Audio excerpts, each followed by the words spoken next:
stride in my brand new Ram pickup truck.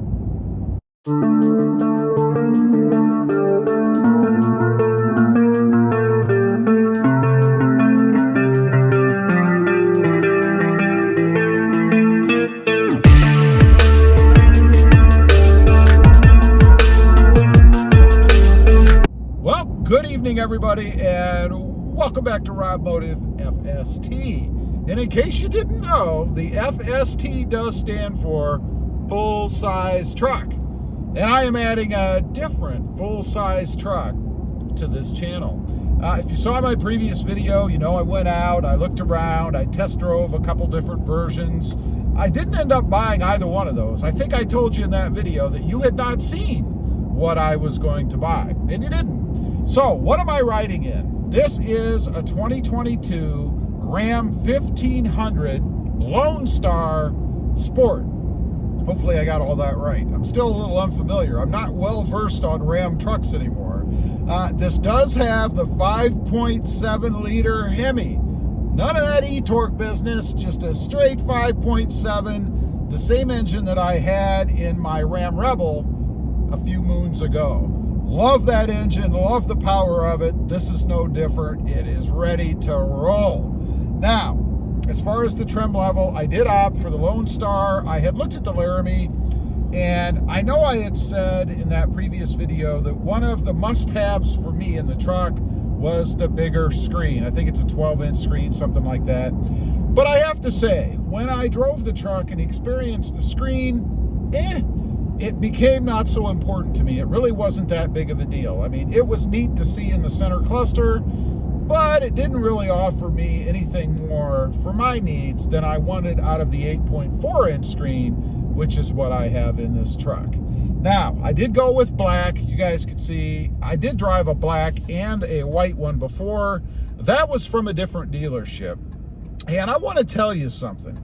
You know, I'm not going to name the dealership because I'm not here to dog dealerships, but that dealership I went to, I told them I wanted to do everything via email, text, whatever. I didn't want to spend hours and hours in the dealership. And I will tell you, the dealership seemed to have an issue with that. The sales guy had to get permission, I was told, from his manager to be able to do that. They wanted to do the old sit down, spend hours here, beat you around, whatever, and I'm not into that. This is my 70th some vehicle, and I'm done with that, especially in today's age. You don't need to do that anymore. So anyway, I left there with my understanding that they were going to send me the numbers, and then we could see where we were, all that kind of stuff, and we left it at that. So I didn't hear from them until later on in that day. And they asked me, actually, they didn't ask me anything. They told me that they wanted me to come in. What? I told them I wasn't going to do that. So the next day, earlier in the morning, comes along, and they asked me, well, what time could I come in? And I said, well, I haven't gotten the numbers yet. And I was told that they wanted me to sit down with the managers. Managers? I guess I needed more than one, to be able to talk about the numbers and stuff. And I said I wasn't willing to do that, as I said before. Guy said he would work for me, do something, I don't know, and I never heard another word. It's just like it died. So I kind of got the impression that they really weren't too interested in selling me a truck my way. They wanted me to make it their way. Well, I'm old school, and where I come from, the customer's number one. So I contacted a different dealership, which I should have done to begin with. I think I had in the back of my mind that they only sold Jeeps because I've bought a Jeep from them. Just didn't click that I could get a Ram there. Well, it finally did click, and I contacted my buddy Jesse Martinez at Burns Motors. They're in Mission and McAllen, I believe, Texas. Awesome dude. He did exactly what I was looking to do, understood what I wanted, no big deal, had the numbers to me very quickly. No controversy over coming in and all that stuff. It worked perfectly. And I gotta say, I think I got a really great deal. If you're looking for a good dealership to deal with, somebody who is honest and will treat you the way that you want to be treated, check them out. They sell Jeeps, they sell Rams. I'm sure they have other brands or access to other things there, but Jesse Martinez, awesome sales guy. I highly recommend them. This is the third or fourth vehicle I think I've been involved with them, and it was fantastic. Again, Burns Motors. So let's get back to the truck. That's my story. That's what happened. Why did I do what I did? Well, because this is a full-size truck channel. I love the Ram truck anyway. I've often said on the channel that Ram is the best looking truck out there in my opinion. I still feel that way. Now I'm sitting in what I think is the best looking truck out there. Love the power of it. Love the technology, the appointments, the comfort. Did I mention the power? It is awesome. Of course, I'm going to do a lot of comparisons to the Toyota Tundra because those are the most recent full-size trucks that I've had. I've had 3 in the last probably 3 years. So there will be a lot of comparisons to that. We'll start right now. As far as drivability goes, I had mentioned a few times in Tundra videos about how easy it is to drive because of the angle of the hood. Gotta say, I noticed the same thing in the Ram. It doesn't have that giant long hood, so it feels like you're driving a smaller vehicle than you really are. And there will be pictures at the end of this. Trust me, it is not a small vehicle. I did get the crew cab, so it does have the 4 full doors. A must for me. I drove the quad cab, and I gotta say, there is less room in the Ram quad cab than there is in my Toyota Tacoma. So I couldn't do it. I had to get the crew cab, even though I did like the looks of the quad cab a little bit better, if I'm being honest. So comparing it to the Tundra ride quality, it has a more refined ride, I think. It's the best way I can describe it. And it's not like the ride in the Tundra was bad. It wasn't. It was a perfectly fine ride, no problems with it at all. But the Ram has a more refined, shall I say, smoother ride than what the Tundra did. Again, not dogging the Tundra at all, had a great ride. Power-wise, man, I gotta say, this truck with its 5.7 HEMI, and I know that the Tundra had the 5.7 as well, it just feels more powerful, more responsive. Doesn't seem to have that little bit of lag that I had in the Tundra. By the way, I am looking to put the Sprint booster in here just to get the most out of the truck that I can, but that will be down the road. I did have the Sprint booster in the Tundra, which got rid of that lag, by the way, to make it better to drive.